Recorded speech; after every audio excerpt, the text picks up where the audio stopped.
Hi. Hi. If you like this podcast, there are options for you to show your love, to show your like for the podcast.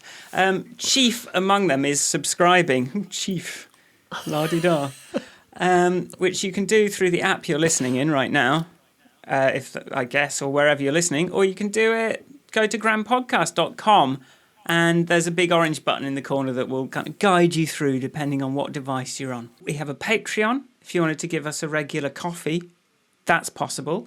Or you can support our enterprises. Have you got any enterprises, Ivanka? I've got an enterprise called restaurantsbrighton.co.uk, which is a website that you can go to and show some love to the Brighton hospitality industry. And anyone that you know that's anywhere near Brighton, just, tell them. Use that. Tell them, yeah. I mean, they'll probably find it anyway, but if they're searching for a restaurant, it's going to happen. But now they'll know that I'm behind it and they'll be even more likely to like it. Exactly. Alternative, if you want to support me, I've got a business called Good to Hear. If you go to goodtohear.co.uk/free, I've done a book about tracking happiness that you can get for free if you sign up to my mailing list and let me talk to you about nerdy ways of looking after your brain and being productive and stuff like that. goodtohear.co.uk/free.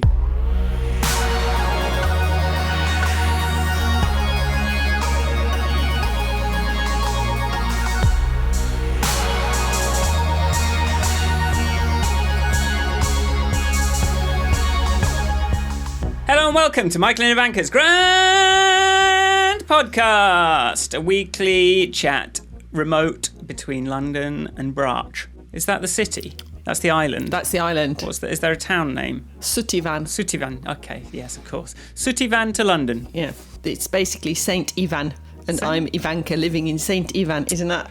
Oh my God, it's amazing. Well, you learn something new every week. My name's Michael Forrest. And I'm Ivanka Magic. As just mentioned.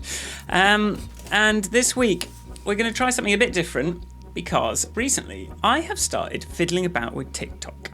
And what I have found about TikTok, beyond the fact that as a musician it's quite good that music is on by default, so if I put stuff on there, people are actually going to hear it rather than just watch it muted.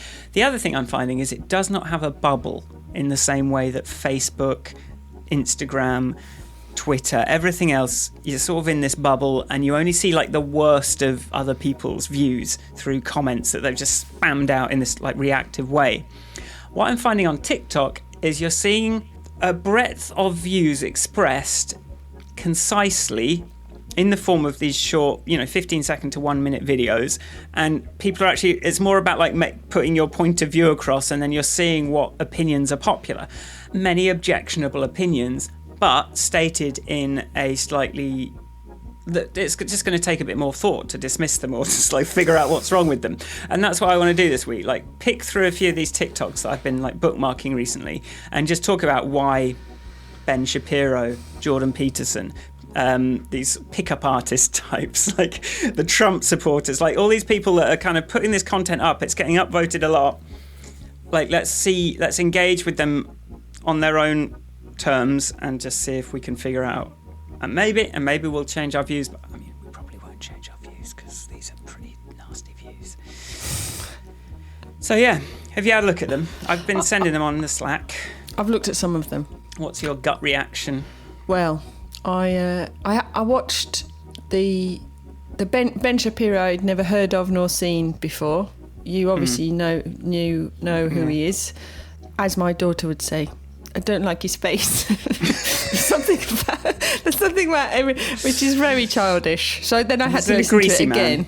Yes. He's like, well, you have to sort of stop a minute and go, right, okay, I'm going to listen to this again. And then there was the ones that I felt like I agreed with, and then I was like, right, I'm going to watch this. So I didn't watch all of them, but I watched that one a couple of times, or maybe 3 times. I watched the one about Amazon and unions a couple of times. It's just I think when it comes at you this short and sharp, I think then you do need to re-listen. Yeah, and you can let it loop and have a look and have a think about it. So that's what we're going to do.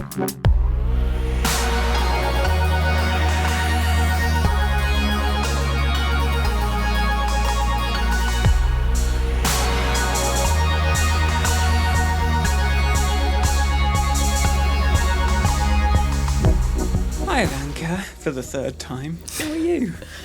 I'm well. I've had a good week at work. I have done stuff in the garden. And yes, I'm okay. How are you, Michael?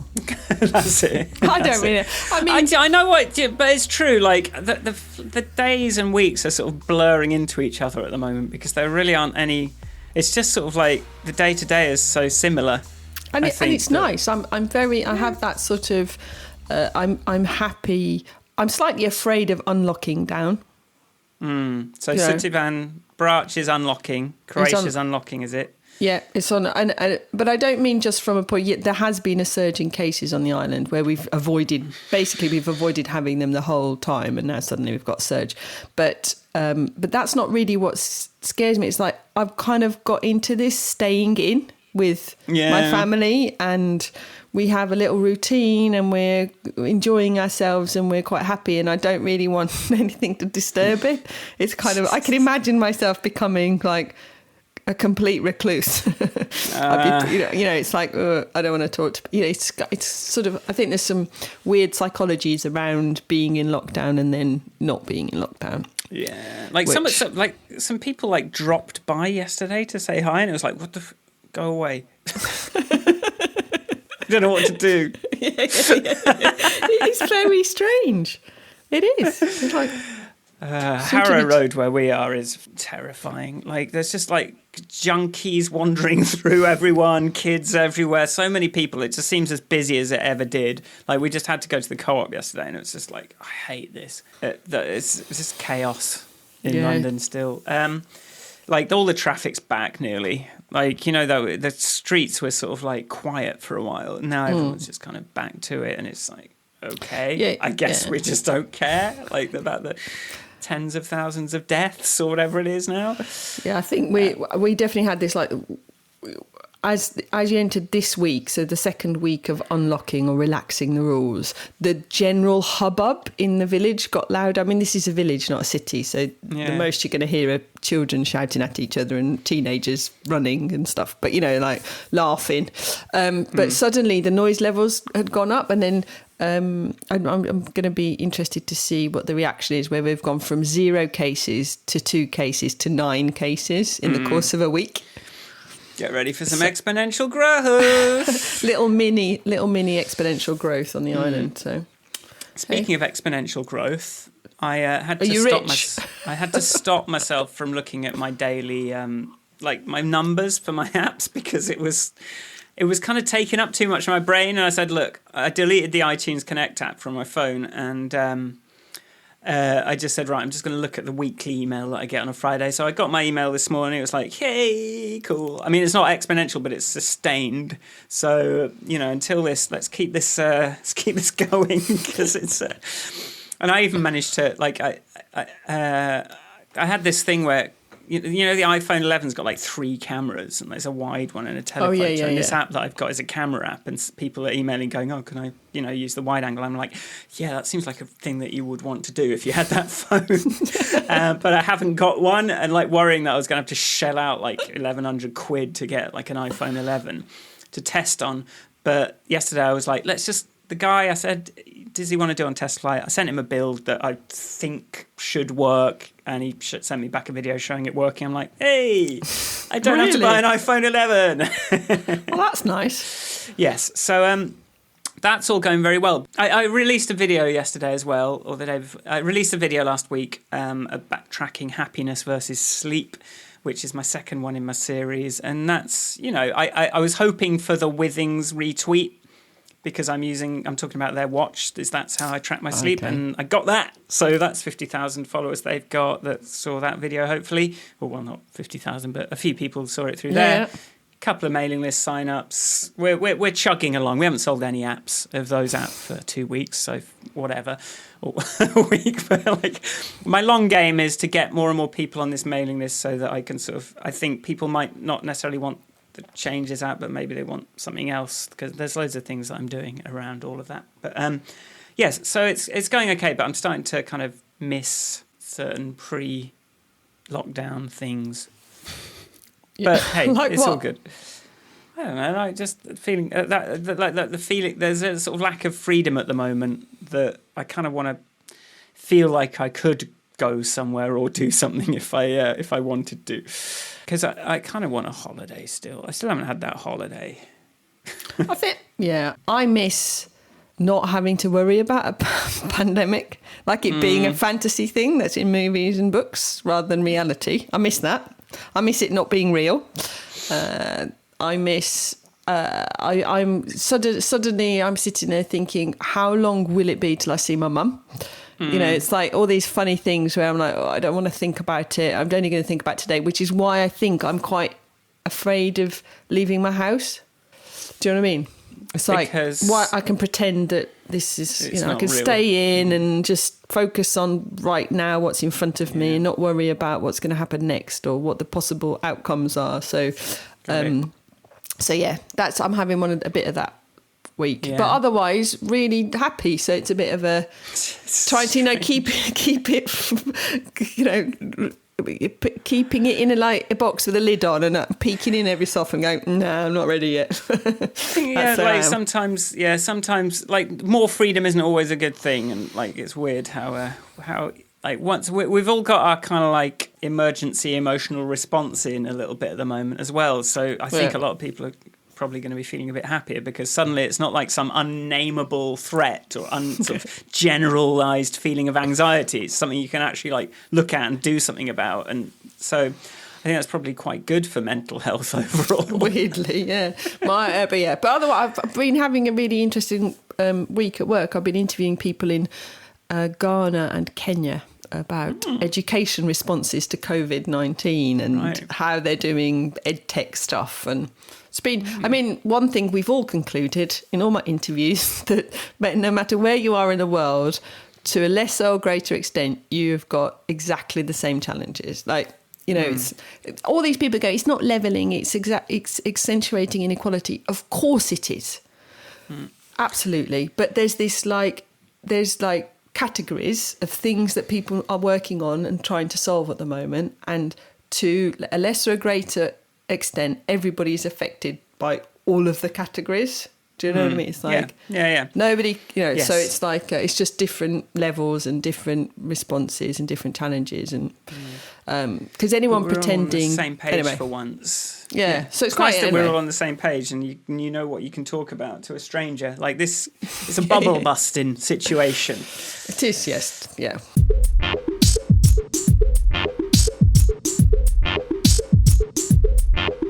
Speaking of busting bubbles, let's listen to some objectionable content. Some people love capitalism, and this first TikTok that I'm going to play is titled "Ben Shapiro Demolishes a Socialist." So here it is, and I'll put links to all of these in the description if you want to see the visuals.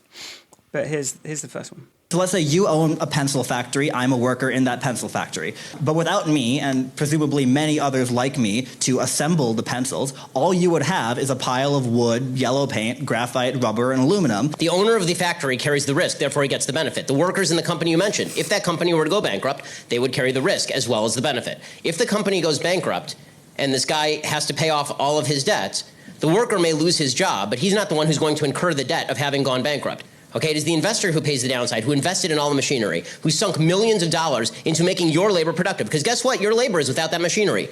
Gunk. Nothing. You don't have a pencil to put together. You don't got the wood. You don't got the paint. You don't got the rubber. You don't got the metal. You got nothing. Right? You're sitting there, standing outside, twiddling your thumbs. It required somebody to invest. Who do you think put more in? The guy who spent millions of dollars buying all the machinery, leasing the place, making sure there was a management structure, doing the LLC formation, making sure all the tax code was in compliance. Or you standing outside because you can stick a piece of graphite into a piece of wood. Okay, so that was Ben Shapiro's demolishing of a socialist who thinks that workers should get paid for their efforts. I've got some reactions, but... I've got some reactions. There's the childish ones. Okay, well, let's hear the childish one first. Just like, I just want to go at him. Right. That's my childish reaction. Well, but I'd also like to point out that if you go bankrupt, you do not have to pay off your debts. or you very That's good, rarely isn't it? pay off your debts. So, Right. and that is one way that people with money who are able to borrow money get to rip off a lot of other people by declaring themselves bankrupt and then not paying their debts.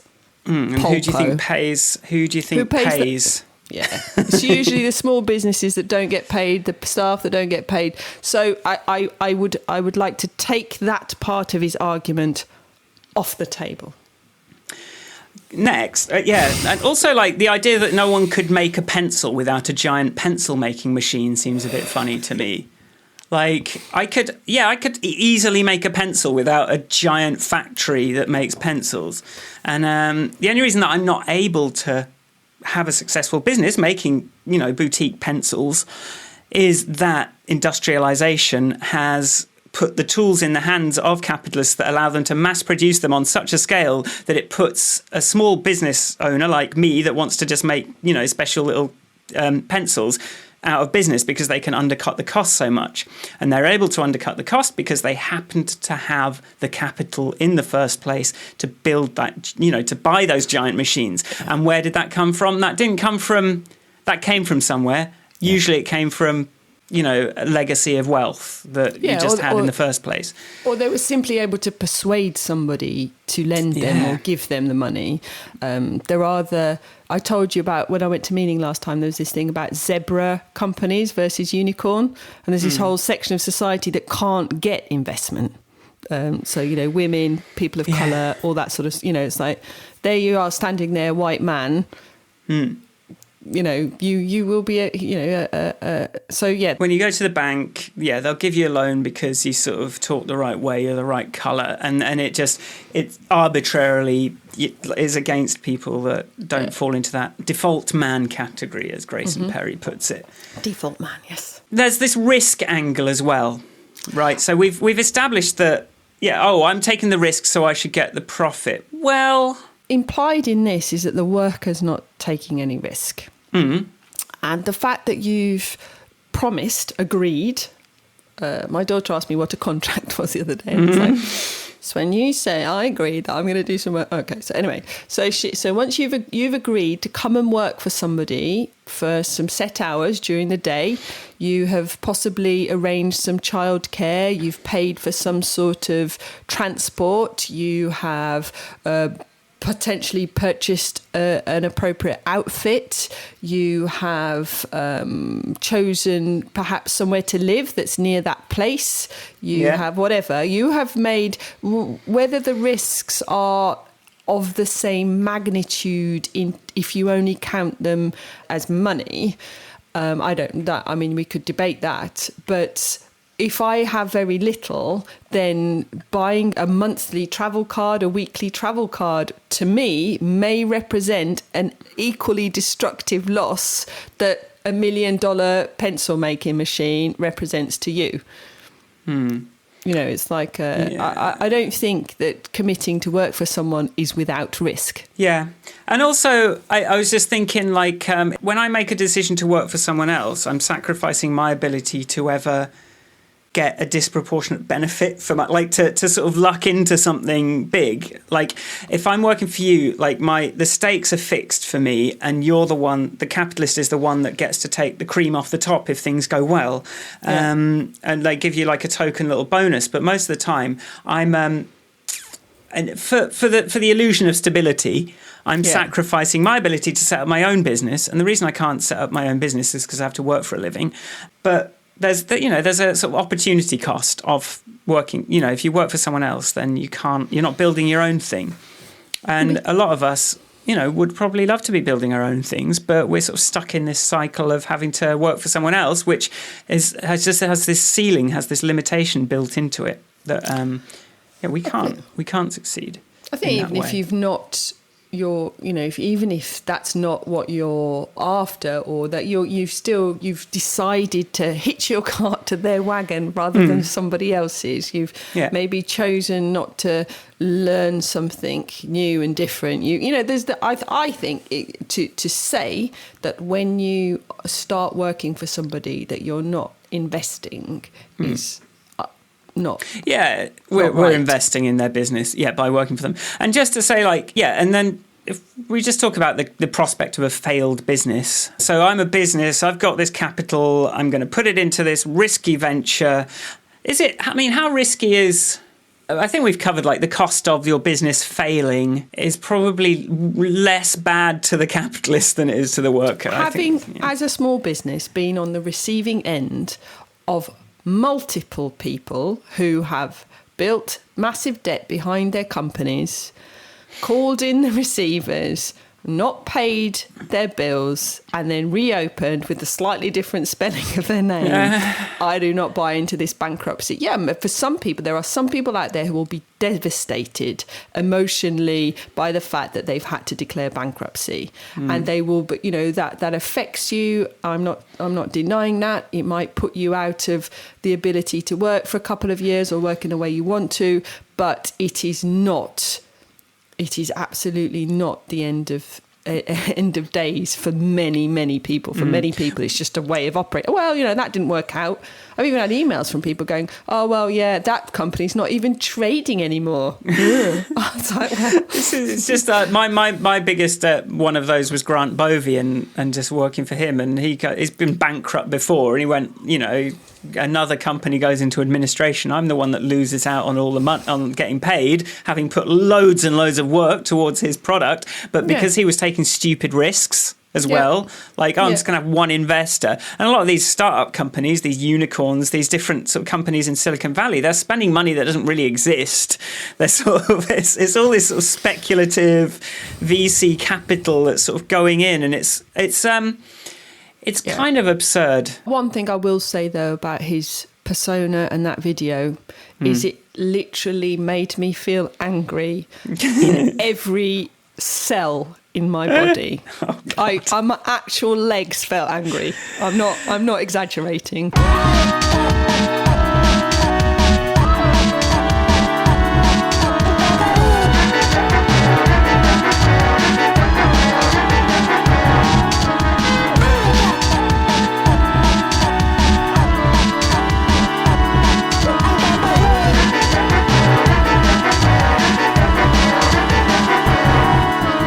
Next. Let's talk about Amazon. So this one's called Amazon Doesn't Like Unions. Let's have a listen. Amazon says, "We are not anti-union, but we are not neutral either." This is a quote from a training video for Whole Foods managers after the acquisition in 2017, where less than 10 seconds later, they also say, "We do not believe unions are in the best interest of our customers, our shareholders, or most importantly, our associates." They even go so far as to make it company policy to report any suspicion of unionization. If you see warning signs of potential organizing, notify your building HRM and GM site leader immediately. HRMs and GM site leaders should notify their assigned ER managers or ER principal immediately. The most obvious signs would include use of words associated with unions or union-led movements like living wage or steward. Amazon also fired an employee of 5 years after leading a walkout in New York in protest of alleged underreporting of COVID-19 infections to continue keeping people in the workplace even while infected. That was in March of this year, 2020. So we're not anti-union, but we are not neutral either. We're not anti-union, but we're not neutral either. So when we say... Are you pro? So what we're trying to say is we're not going to actively go out and try and destroy a union. However... Unless someone reports that there might be someone trying to unionise. Well, if we can start a new one for me. I don't know what ER is. But it's like and the idea that somehow the term living wage has you out as some sort of subversive despot. And the idea that perhaps you want to be able to be safe at work and not die of a virus and go and infect your family is somehow...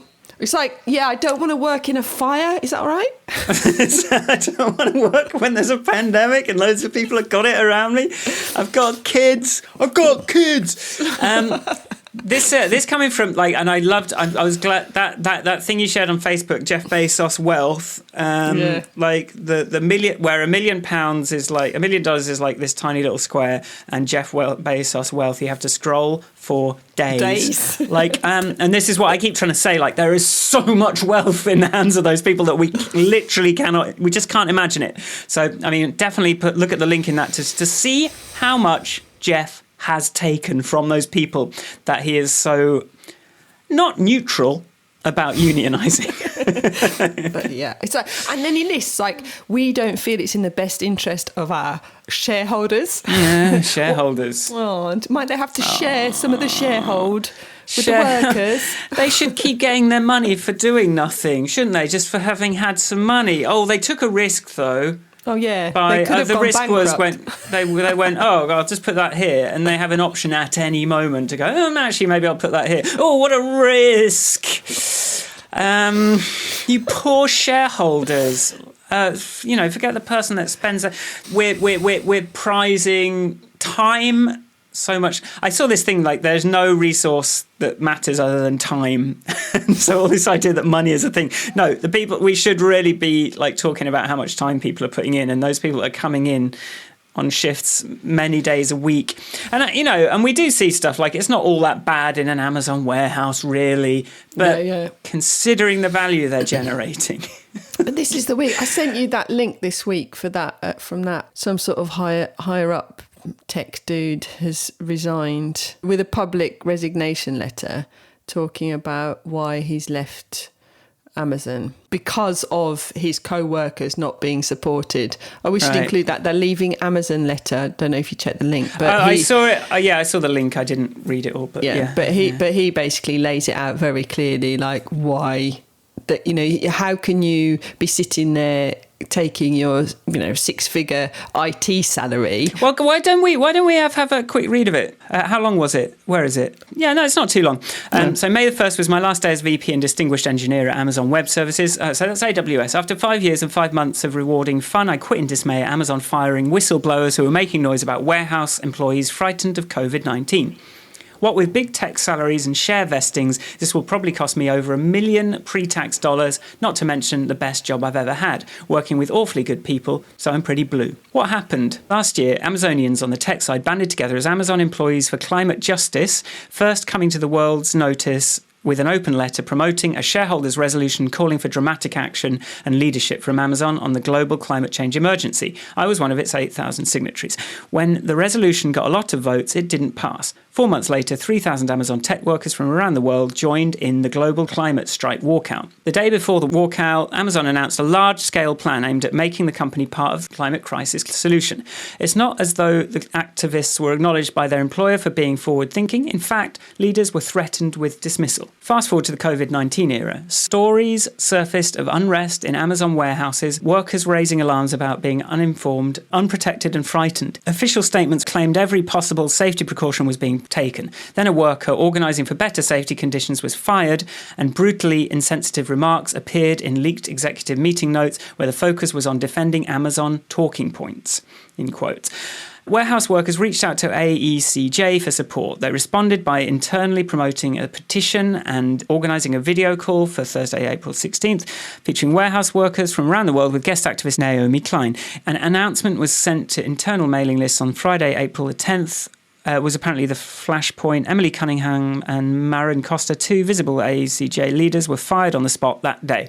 The justifications were laughable. It was clear to any reasonable observer that they were being turfed for whistleblowing. Management could have objected to the event or demanded that outsiders be excluded, or that leadership be represented, or any number of other things. There was plenty of time. Instead, they just fired the activists. At that point, I snapped. VPs shouldn't go publicly rogue, so I escalated through the proper channels and by the book. I'm not at liberty to disclose those discussions, but I made many of the arguments appearing in this essay. I think I made them to the appropriate people. That done, remaining an Amazon VP would have meant, in effect, signing off on actions I despised. so I resigned. The victims weren't abstract entities, but real people. Here are some of their names: Courtney Bowden, Gerald Bryson, Maren Costa, Emily Cunningham, Bashir Mohammed, and Chris Smalls. I'm sure it's a coincidence that every one of them is a person of colour or a woman or both, right? Let's give one of those names a voice. Bashir Mohammed said, "They fired me to make others scared." Do you disagree? What about warehouses? It's a matter of fact that workers are saying they're at risk in the warehouses. I don't think the media has done a terribly good job of telling their stories. I went to the video chat that got Maren and Emily fired and found listening to them moving. You can listen to if you'd like, up on YouTube. It's not just workers who are upset. Attorneys, New York State Attorney General with detailed complaints, Amazon losing in French courts. On the other hand, Amazon's messaging has been urgent that they are prioritising this issue and putting massive efforts into warehouse safety. I actually believe this. I've heard detailed descriptions from people I trust of the intense work and huge investments. Good for them, and let's grant that you don't turn a supertanker on a dime. But I believe that the worker testimony too. And at the end of the day, the big problem isn't the specifics of the COVID-19 response. It's that Amazon treats humans in the warehouses as fungible units of pick and pack potential. Only that's not just Amazon, that's how 21st century capitalism is done. Amazon is exceptionally well managed and has demonstrated great skill in spotting opportunities and building repeatable processes for exploiting them. It has a corresponding lack of vision about the human cost of the relentless growth and accumulation of wealth and power. If we don't like certain things Amazon is doing, we need to put legal guardrails in place to stop those things. We don't need to invent anything new. A combination of antitrust and living wage and worker employment legislation, rigorously enforced, offers a clear path forward. This is quite long. I'm just going to push through to the end, maybe trim it down a little bit in the edit. Don't say it can't be done because France is doing it. Poison. Firing whistleblowers isn't just a side effect of macroeconomic forces, nor is it intrinsic to the function of free markets. It's evidence of a vein of toxicity running through the company culture. I choose neither to serve nor drink that poison. And then what about AWS? Cloud computing, where I worked, is a different story. It treats its workers humanely, strives for work-life balance, struggles to move the diversity needle, and is by and large an ethical organisation. I genuinely admire its leadership. Of course, its workers have power. The average pay is very high, and anyone who's unhappy can walk across the street and get another job paying the same or better. Spot a pattern? At the end of the day, it's all about power balances. The warehouse workers are weak and getting weaker, with mass unemployment and, in the US, job-linked health insurance. So they're going to get treated like crap because capitalism. Any plausible solution has to start with increasing their collective strength. What's next for me? I don't know. Generally haven't taken time to think about it. I'm sad, but I'm breathing more freely. Capitalism at work. I think that's it. Job done. That's expressed. That's it, really. We can't. That's the pencil argument, isn't it, really? It's all the power imbalances just over and over again. People with less power are exploited, and people that say capitalism is great and socialism is bad are basically saying we should just keep the power in the hands of the people that already have it and fuck everyone else. Yeah. And that's the world we're living in. And it's one thing to say, oh, well, it's unskilled labour pulling boxes down off a shelf, whereas programming, cloud computing interfaces is very advanced stuff. So obviously those people should get paid more. But now we're in the sort of post-COVID-19 era, and we know that the fucking... It couldn't be clearer that the cross-section of skills that the market values is completely arbitrary when it comes to when you compare it with what humans actually need.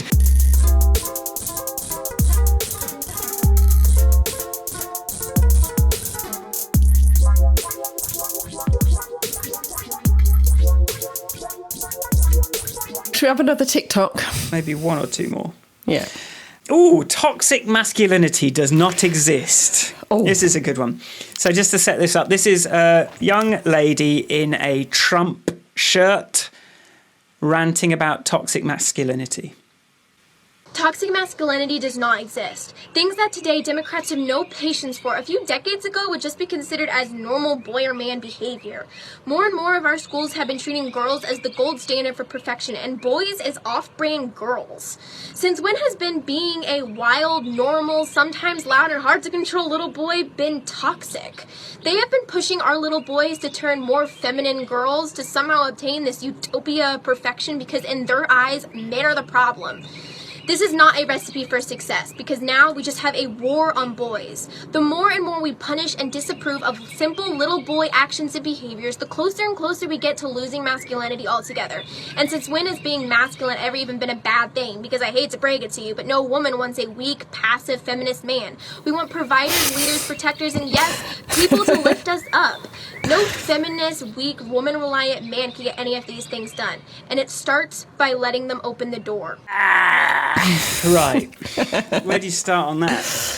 I think both she and Ben Shapiro just need a big cuddle. Quite Come possibly. on, just come here, just have a little cuddle. She's scared of the war on boys. There's a war on boys. Right. So, 1. Femininity is not the opposite of toxic masculinity. Like, non-toxic masculinity is what we're trying to go for. I sort of want to, like, just pull up Wikipedia. Yeah, like, misogyny, homophobia, sexual assault, domestic violence, bullying, aggression, harassment, gaslighting, all that kind of thing. So unpleasant, like horrible behaviours that really have no place. I think it's unfortunate in many ways that a lot of these behaviour, if you change the wording to be horrible behaviour and, pleasant behaviour. It's like, the idea that I think the femininity or the man and woman thing almost confuses it. And I think actually if you just talked about things that we don't like it when other people do and things that we are okay with and help us live in a more pleasant society, then maybe it'd be a bit less, because the way she says it's like little boy behaviour. But that little boy behaviour of, even with a little girl, as the mother of a little girl, there are many behaviours that need to be explained and corrected and challenged and discussed that got nothing to do with whether she's a boy or a girl, just because she wants to do stuff. And there's a lot of, when you're a kid, going in and there's a lot of, but why not? Because it hurts other people's feelings. And the sooner you learn that, and the sooner you learn to consider other people's feelings I don't know. I think it's got a branding problem. I think it should be called toxic masculinity. No. It should just be called toxic behaviour. Yeah. And we're sort of like saying, oh, well, men are traditionally more prone to these behaviours, these sort of bullying behaviours, these toxic behaviours. But it's not intrinsically masculine. No. At all. This idea that no woman wants a weak, passive, feminist man. Like, feminism is apparently a weak or woman-reliant man. She's, like, conflated the idea of feminism with some sort of, like, I don't know, like you can be kind and strong and a man without bullying and being nasty to people and being controlling and being, all of those things that toxic masculinity covers. It's not feminine. No, I think, but this is what I think the labellings are off. And this idea, just thinking about, at the moment, I'm doing the office, the sitting at a desk work and Nick's doing all the other work. Yeah. And we've always tag teamed. There's things, I've got a weak back, he's got a weak knee. I do jobs that require crouching, he does jobs that require lifting heavy things. Like, there's no... It's just about strengths and weaknesses in my view. And also, like, I just feel sorry. I don't even know how to... That story was delivered with such anger. It is anger, and it's such punchy power that you're like, I don't even know how to meet her over there and bring her over to a sensible conversation. Yeah, it's like, and all we can really do is nitpick. Like, look, listen, you're combining a lot of ideas there in a way that is not how we see it. So, can you maybe try and understand how we see it? Yeah. And feminism doesn't have to be a feminine trait even. No. Like, feminism is just believing people are people. Like, feminism helps everyone. Yeah. Like, these behaviours that we're trying to get rid of, those behaviours that hurt you and they hurt men. It's not just about protecting women from men, it's about protecting men from gender roles that don't suit them, poisonous, that don't suit them. And just go back and watch that Disney short Pearl, and I just loved that. Like, a woman comes into this male-dominated, like, dirty joke-telling office and eventually manages to establish herself. She's a little ball of yarn kind of thing. And then in the end, once that acceptance, that transformation has happened, you suddenly see all the men being able to be more free and being able to sort of have more fun without having to sort of conform to those constrictive roles. Because no one wants to conform to some like one-dimensional version of themselves. Men suffer just as much from toxic masculinity as women. Absolutely. Do. So this idea that they're not woman reliant, they just don't want these memes. We just want to dissolve these kind of bad cultural. But why does everyone always go for the door opening thing? It doesn't. It's like, if you're walking through a door before me and I'm close behind you, I would like it if you did hold the door open rather than let it slam in my face. But equally, if I'm walking through the door before you, I will also check to make sure the door's not going to slam in your face. It's like, it's got nothing. It's just, I find it...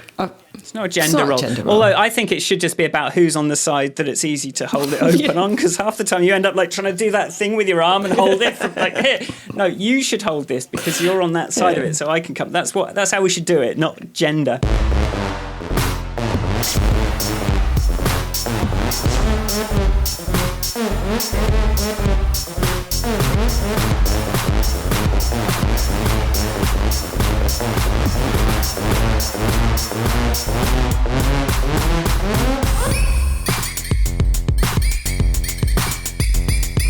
Should we have one more? Yeah, let's have one more.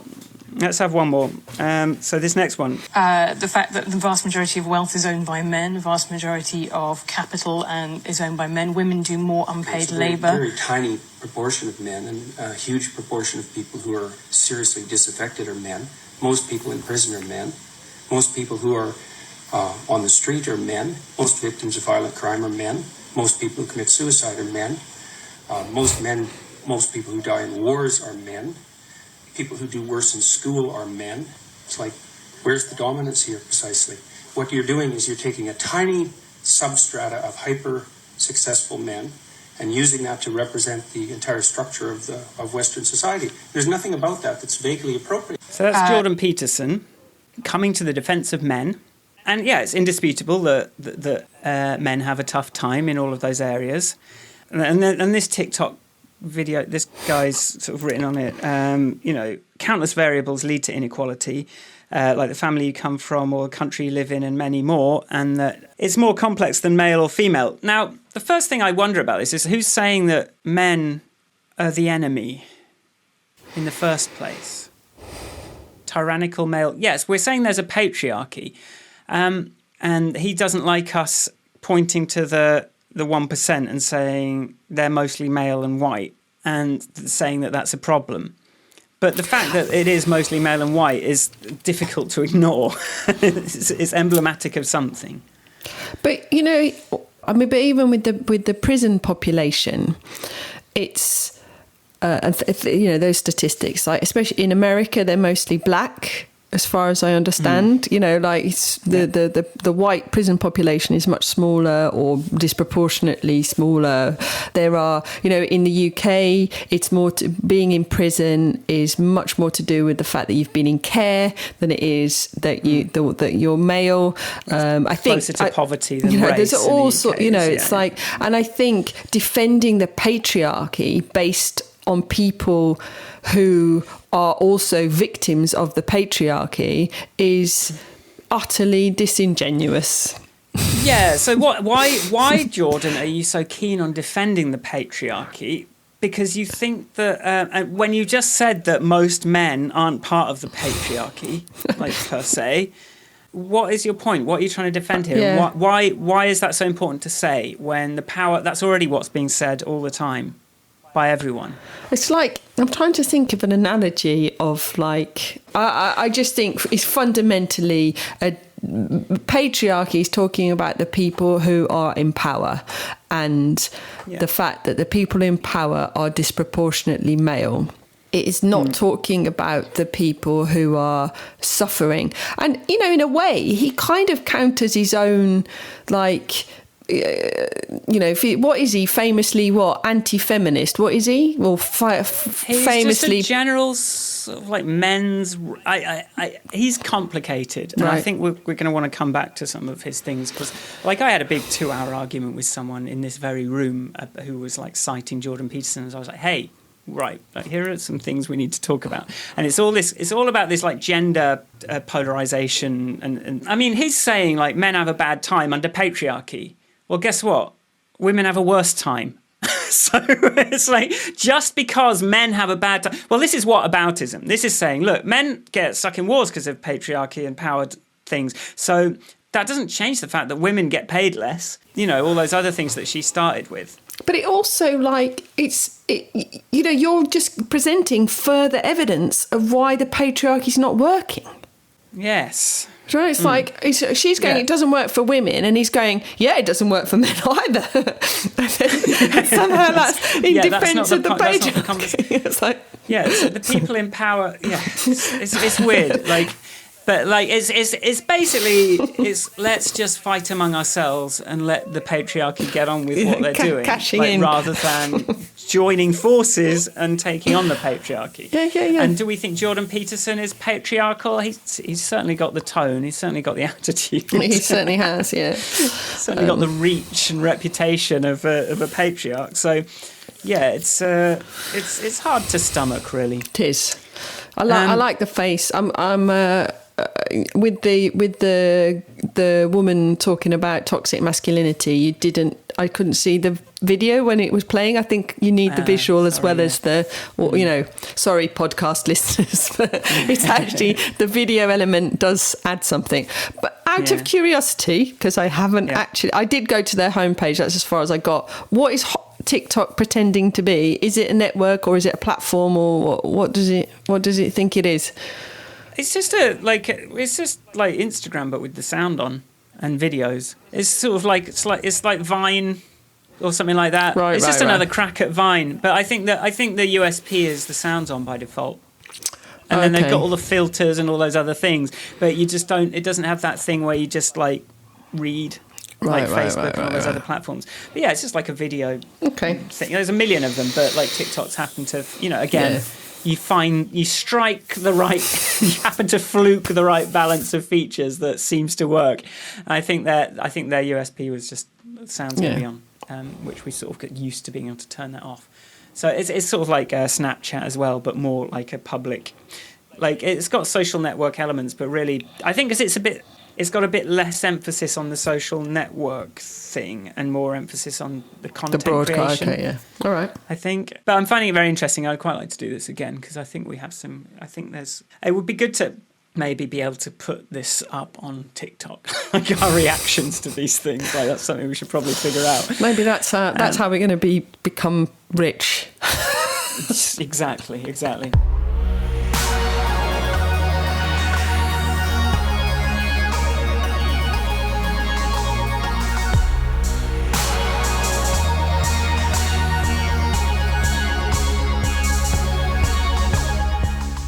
Thanks for listening. If you like the podcast, go to grandpodcast.com and subscribe, as already mentioned. How can people find you, Ivanka? People can find me at Ivanka on Twitter. You can find me at goodtohear.co.uk/free.